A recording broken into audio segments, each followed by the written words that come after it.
Mehriban tomoşaçylar, bu bolsa Yaponiýanyň Tokyo şäheriniň iň köp gelin gidimli çatyrygy. Musuat operatorymyz görkezmäň haýyş edýän. Müňlerçe adam hakykatdan müňlerçe ýolagçy geçip barýany bilen edil şukurkat. Onlar bilen birlikde deň çatyrykdan geçdik.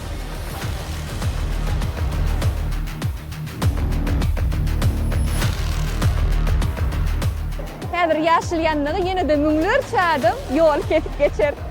Bilen şokurtada garaşýar.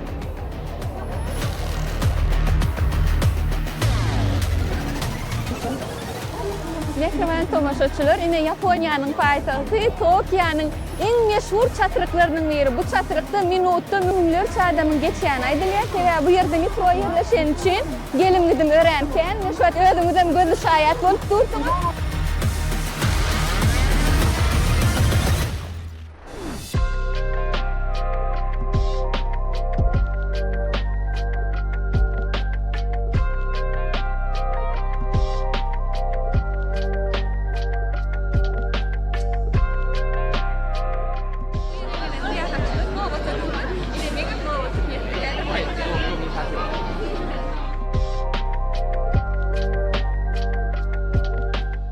Akita Inu adlı tohum etleri Yaponya'da ul meşhurluğu.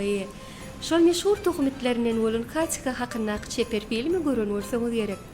Ol hakyky durmuşdan alynan waka asasyna suraty düşürilýän. Onuň bürünçden dikeldilen heykelden suraty düşmüp, bu ýere gelen syýahatçylar üçin däp bolup gelýär. Biz hem şo däbi bozmadyk.